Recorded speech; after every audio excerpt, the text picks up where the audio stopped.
بسم اللہ الرحمن الرحیم۔ شروع اللہ کے نام سے جو بڑا مہربان نہایت رحم والا ہے۔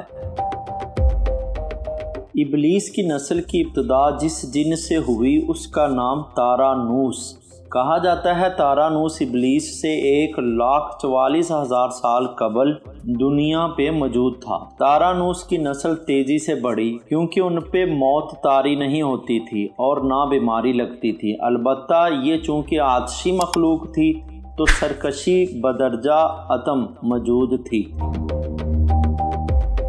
ان جنوں کی نسل کو پہلی موت فرشتوں کے ہاتھوں پیدائش کے 36,000 سال بعد آئی، جس کی وجہ سرکشی تھی۔ یہاں پہلی بار موت کی ابتدا ہوئی، اس سے پہلے موت نہیں ہوتی تھی۔ بعد میں چلپا نیس نامی ایک نیک جن کو جنات کی ہدایت کا ذمہ سونپا گیا اور وہ ہی شاہ جنات قرار پائے۔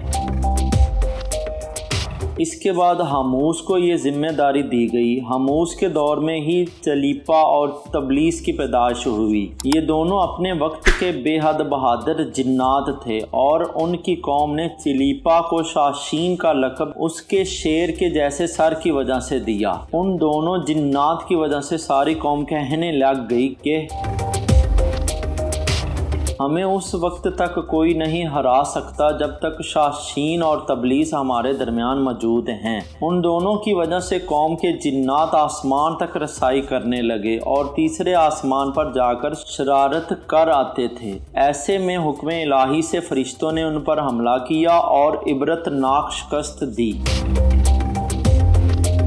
اسی دوران جب اسرائیل علیہ السلام کو ابلیس نے دیکھا تو سجدے میں گر گیا۔ ابلیس شروع سے ہی ایک نڈر اور ذہین بچہ تھا۔ اس میں باپ کی بہادری اور ماں کی مکاری کوٹ کوٹ کر بھری ہوئی تھی۔ اس نے ملائکہ کے ساتھ جا کر توبہ کا باقاعدہ اعلان کیا اور پھر فرشتوں سے فیض علم حاصل کرنے لگا۔ علم حاصل کرنے اور ریاضت کا یہ عالم تھا کہ پہلے آسمان پہ عابد، پھر دوسرے آسمان پر زاہد، تیسرے آسمان پر بلال، چوتھے آسمان پر والی، پانچویں آسمان پر تقی اور چھٹے آسمان پر قبازان کے نام سے مشہور ہوا۔ یہ وہ وقت تھا جب یہ فرشتوں کو سکھاتا تھا۔ ساتویں آسمان پہ ابلیس بقا نور میں رہا۔ ہفت افلاک کے سب ملائکہ کا معلم قرار دیا گیا۔ یہاں تک پہنچ کر ابلیس نے اپنی عاجزی اور ریاضت کی انتہا کر دی۔ کم و بیش ابلیس نے 14,000 سال عرش کا طواف کیا۔ یہاں اس نے فرشتوں میں استاد، سر اور عزازیل کے نام سے شہرت پائی۔ کم و بیش 30,000 سال مقربین فرشتوں کا استاد رہا۔ ابلیس کے درس و واعظ کی میعاد کم و بیش 20,000 سال ہے۔ فرشتوں کے ساتھ قیام کی مدت کم و بیش 80,000 سال ہے۔ ابلیس کو حکم ہوا کہ داروغہ جنت رضوان کی معاونت کرو اور اہل جنت فرشتوں کو اپنے علم و فضل سے بہرہ ور کرو۔ یوں ابلیس کو جنت میں داخلے کا پروانہ مل گیا اور جنت میں بھی اپنے علم سے داروغہ جنت رضوان کو سیراب کیا اور یوں جنت رضوان کی کنجیاں ابلیس کے پاس رہیں۔ روایات کے مطابق ابلیس 40,000 سال تک یہ فرض خزانچی انجام دیتا رہا۔ یہیں وہ مقام اعلیٰ ترین جنت رضوان ہی تھا جہاں ابلیس نے پہلی بار بادشاہت کے خواب دیکھنے شروع کیے۔ اس وقت ابلیس کے پاس ہفت اقلیم، افلاک، جنت و دوزخ سب کا اختیار تھا اور اس نے چپے چپے پہ سجدے کیے تھے، مگر یہاں پہ ابلیس عاجزی سے پہلی بار بھٹکا اور خود کو بادشاہ بنانے اور رب بن جانے کے خواب دیکھنا شروع کیے۔ کئی ملائکہ کے سامنے ربوبیت کی بابت بات بھی کی، مگر ملائکہ کے انکار کے سبب چپ ہو گیا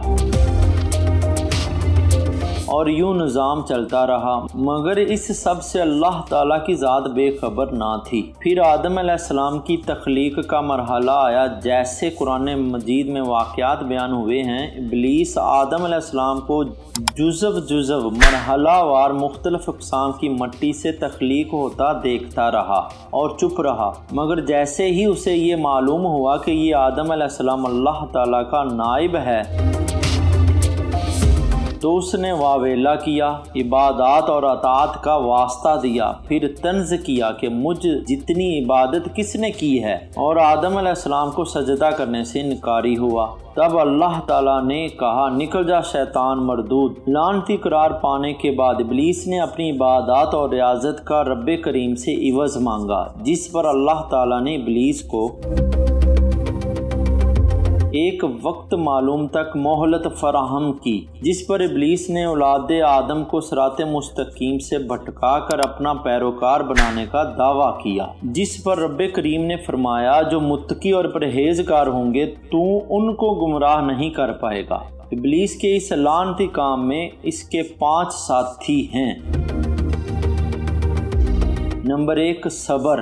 اس کے اختیار میں مصیبتوں کا کاروبار ہے، جس میں لوگ ہائے واویلا کرتے ہیں، گریبان پھاڑتے ہیں، منہ پہ تماچے مارتے ہیں اور جاہلیت کے نعرے لگاتے ہیں۔ Number 2، Our. یہ لوگوں کو بدی کا مرتکب کرتا ہے اور بدی کو لوگوں پہ اچھا اور پسندیدہ کر کے دکھاتا ہے۔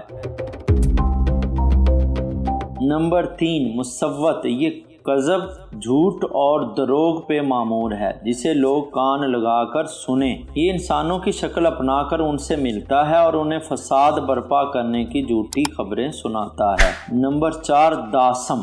یہ آدمی کے ساتھ گھر میں داخل ہوتا ہے اور گھر والوں کے عیب دکھاتا ہے اور آدمی کو گھر والوں پہ غضبناک کرتا ہے۔ نمبر 5، ذکنیور۔ یہ بازاروں کا مختار ہے، بازاروں میں آ کر یہ بددیانتی کے جھنڈے گاڑتا ہے، بازاروں میں برائیوں اور فحاشی پہ ورگلاتا ہے۔ ابلیس کا آدم علیہ السلام کو سجدے سے انکار کا جذبہ حسد تھا کہ جس نے اسے مجبور کیا کہ میری جگہ آدم یعنی خاک کو کیوں ملی۔ یہ اس کا جذبہ تکبر اور غرور تھا کہ میں اعلیٰ ہوں، اور اس ایک سجدے کے انکار کی بات نہیں تھی، بات اطاعت سے سرکشی کی تھی، شرک کی تھی۔ ابلیس نے دل میں خود کو رب مان لیا تھا۔ اسی شرک عظیم کی بدولت ابلیس تا قیامت رسوا اور لعنتی ٹھہرایا اور اولاد آدم کو بھٹکانے کے لیے آزاد قرار پایا۔ حاصل نتیجہ یہ ٹھہرا کہ رب کریم کو انسان کی عبادات، عاجزی، علم و دانش سے کچھ غرض نہ ہے۔ رب کریم صرف دیکھتا ہے کہ دل میں اطاعت و فرما برداری کتنی ہے۔ اسی بنیاد پہ تقوی اور پرہیزگاری کے درجے قرار پاتے ہیں۔